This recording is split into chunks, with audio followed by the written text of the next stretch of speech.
በዛሬው ዕለት እንግዲህ አንዳንድ ኮዶችን ወይም ቀመሮችን ነው ምንፈታው። ስድስት ዕለታት ተፈጠረ ሲባል ቁጥር አለው ራሱን ችሎ ሰባተኛ ዕለት ትባላለች የዕረፍት ቀን። ዛሬ ግን የምነግራችሁ የኦሪት ዘፍጥረት 1:1 የዕብራይስጥና የግዕዝ ኮድ ነው የሚፈታው። 913 ሲደመር 86 ስንት ይሰጣል? 999።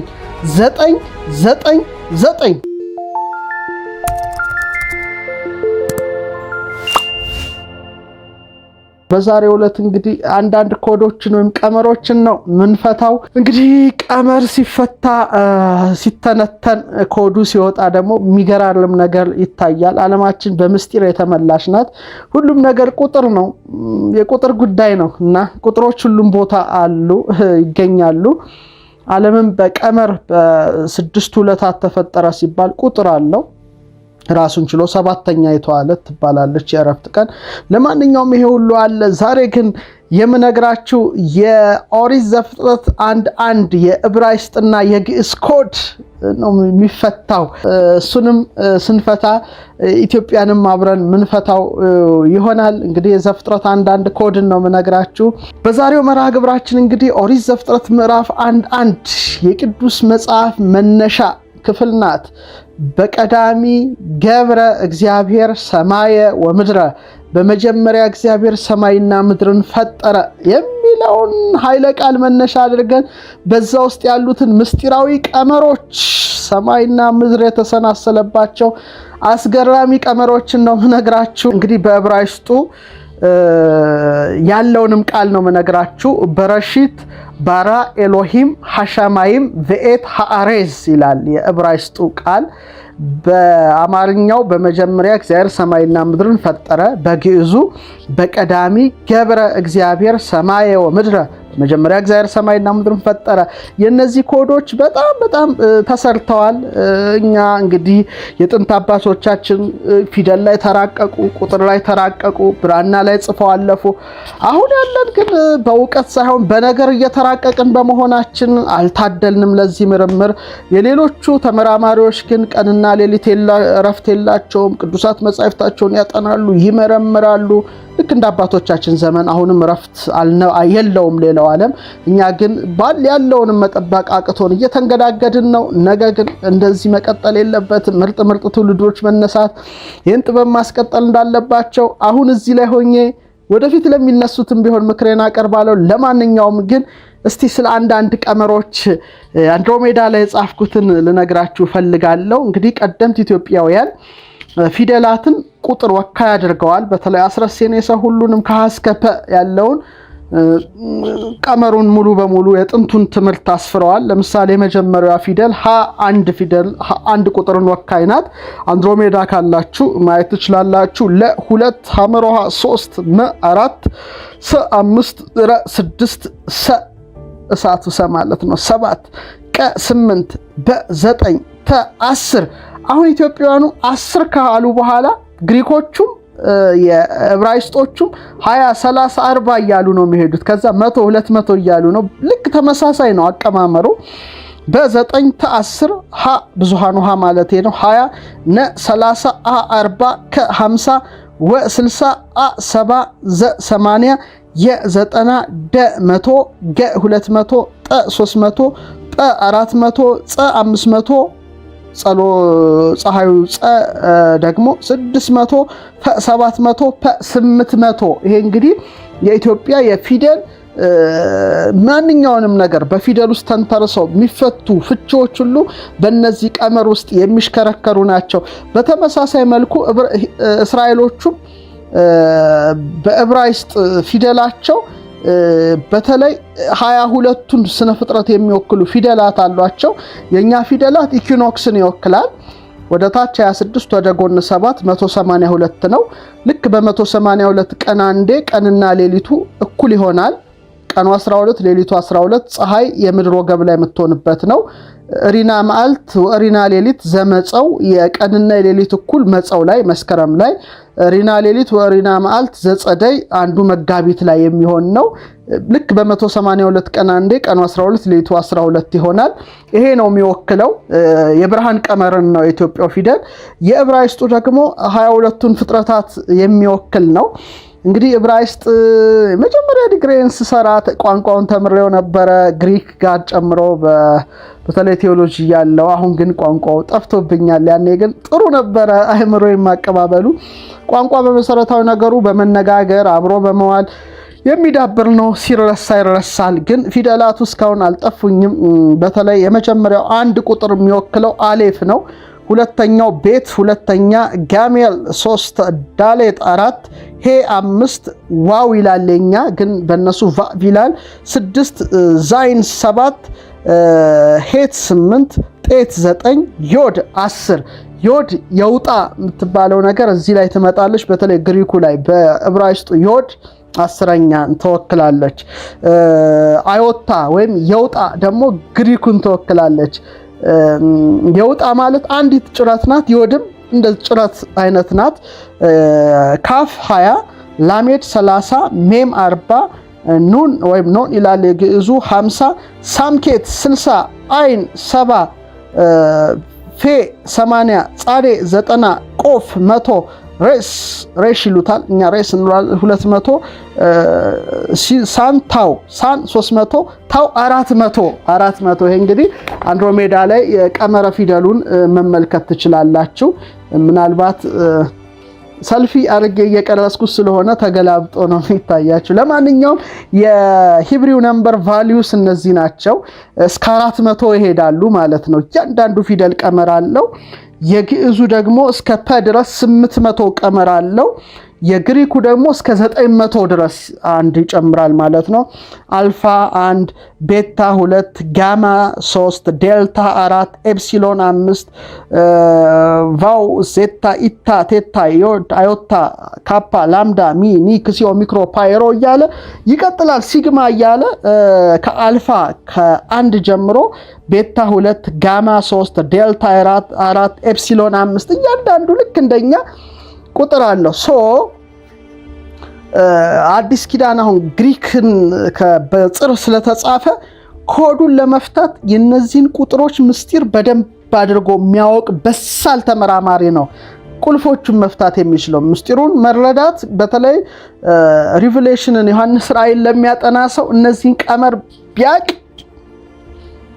ምን ላይ ሊገባ እንደሚችል ሳስበው እኔ ራሴ እገረማለሁ።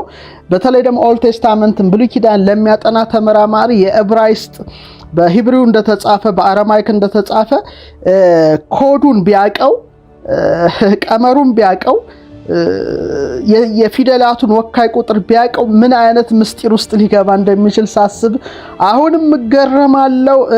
የግዕዙን ደግሞ ነገር ለመፍታት ለሚያስብ ሰው ፊደላቱንና ቁጥሮቹን ቢያውቅና ቢያስተሳስረው ልክ እንደ ክቡር አስረስ የኔ ሰው አቤት አቤት በምን ያህል ዕውቀት ላይ ሊረማመድ እንደሚችል ሳስብ እኔ ራሱ ይገርመኛል። ክቡራን ተመልካቾቻችን በዛሬው መርሃ ግብራችን ላይ በመጀመሪያ እግዚአብሔር ሰማይና ምድርን ፈጠረ የሚለውን ትልቅ ቅዱስ ፍጹም ቃልን ነው ቁጥሮቹን መዘን የምናወጣው። በተለይ የዕብራይስጡን እናያለን። በዕብራይስጦቹ ላይ እድለኞች ናቸው። ብዙ ተመራማሪዎች አሏቸው፣ ብዙ የሰሩ ሰዎች አሏቸው። ለነዛም ክብር ይግባቸው። በእኛ ላይ ግን አሁን ላይ እንኳን በጣም ስንፍና ላይ ወድቀናል። መብላት፣ መጠጣት፣ መተኛት አሰልቺውና አድካሚው ዓለም ላይ ነን። ለማንኛውም ወደፊት ግን ተመራማሪዎች እንደሚነሱ በማሰብ ለነሱ ሲባል ግን መነሻ እንዲሆናቸው አንዳንድ ነገሮችን ማስቀመጥ ያስፈልጋል ብዬ አምናለሁ። 24 ሰዓት ከጭቅጭቅ ወጥተን 24 ሰዓት ወደ ምርምር የምንገባበትን ዘመን እናፍቃለሁ። ከዛ ውጪ ግን ምንም ልል አልችልም። ለማንኛውም ምርጥ መርሃ ግብር ነው። ኮዱን መፍታት ይገባናል። መጀመሪያ የዕብራይስጡን ልፍታው በጣም ተመራምረው የሰሩበት ስላሉ ለነሱ ክብር እሰጣለሁ አስቀድሜ። የኛን ደግሞ የግዕዙን እናያለን። እንግዲህ የዕብራይስጡ በመጀመሪያ እግዚአብሔር ሰማይና ምድርን ፈጠረ የሚለው ቃል ምን ይላል? በረሺት ባራ ኤሎሂም ሐሻማኢም ቪኤት ሃአሬዝ ይላል። ይሄ እንግዲህ የዕብራይስጡ ቃል ነው። እያንዳንዱ ቁጥር አለው ብያቸዋለሁ። ፊደሉ ምን እንደሚሰጥ ደግሞ ስታዩ በጣም ትገረማላችሁ። እንግዲህ በረሺት ማለት በመጀመሪያ ማለት ነው። በረሺት በመጀመሪያም በቀዳሚ በመጀመሪያ የሚለው ቃል አለ። እዚህ ውስጥ ፊደል አለ። እንግዲህ ሲጽፉ እያንዳንዱ ባረ አሌፍ ዮድ ታውን ሲጠቀሙ ቁጥር ቅድም ነግሬያቸዋለሁ። በዛ ቁጥሩን እናንተ አንድሮሜዳ ላይ ገጽ 166 ላይ ተከታተሉት። እኔ እዛ ላይ ታነቡታላችሁ ብዬ በማመን ነግራቸዋለሁ። የመጀመሪያ እንግዲህ በመጀመሪያ ብለው ሲጽፉ እኛ በበ እንደምንጀምር እነሱም በበን የጀመሩት ቤት በምትለው ፊደላቸው ቤት። በእነሱ ግን እንደኛ በ9 ላይ አይደለም፣ ሁለተኛ ላይ ነው። ቅድም እንደነገርኳቸው አሌፍ ቤት ሁለተኛ። ሬሽ ደግሞ ሬሽ እንለዋለን፣ እነሱ ሬሽ ይሉታል። 200 ነው። ቀጥሎ አሌፍ አለ። ይሄን ፊደል ሲጽፉ አሌፍ የሚወክለው አንድ ቁጥር ነው። ሺን የሚለው ደግሞ ወይም ሳን የሚለው ደግሞ በእነሱ ይቅርታ 300 ነው። ታው ደግሞ 400 ነው። ታው ይሉታል። በእኛ ግን ግዕዙ ታው ስለሚለው ነው። በአጠቃላይ በመጀመሪያ የሚለው ቃል 913 ቁጥር ነው ማለት ነው። ይሄ እንግዲህ የነሱ ተመራማሪዎች የሚያቀርቡት ነው። 913 ኮድን ይዛል ማለት ነው በመጀመሪያ ሲል። ቀጥሎ ባራ ይላል። ባራ ማለት ገብረ ወይም ፈጠረ ማለት ነው። ፈጠረ ገብረ ፈጠረ በመጀመሪያ ፈጠረ ማለት ነው። እግዚአብሔር ሰማይና ምድርን። እሱን በኋላ እንደ ግዕዙ ነው።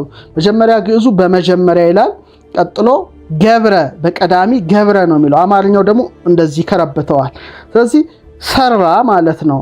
እንግዲህ ምን ፈጠረ ሲል ገብረ ባራ ሲል ቤት የሚል ፊደል አለው። ሬሽ የሚል ፊደል አለው። አሌፍ አለው። የቤት ወካይ ስንት ነው? እዚህ አንድሮሜዳ ላይ እንዳያችሁት 2 ነው። ሬሽ ደግሞ 200 ነው። ሬስ እንለዋለን በግዕዙ፣ በዛ ሬሽ ይሉታል። አሌፍ ደግሞ አንድ ናት። አሌፍ አንድ ናት። በአጠቃላይ ይህን ስደምሩት 200 ሲደመር 2 ሲደመር 1 203 በደንብ ያዙ። ስለዚህ በረሺት በሚለው ላይ 913 ይዛችኋል።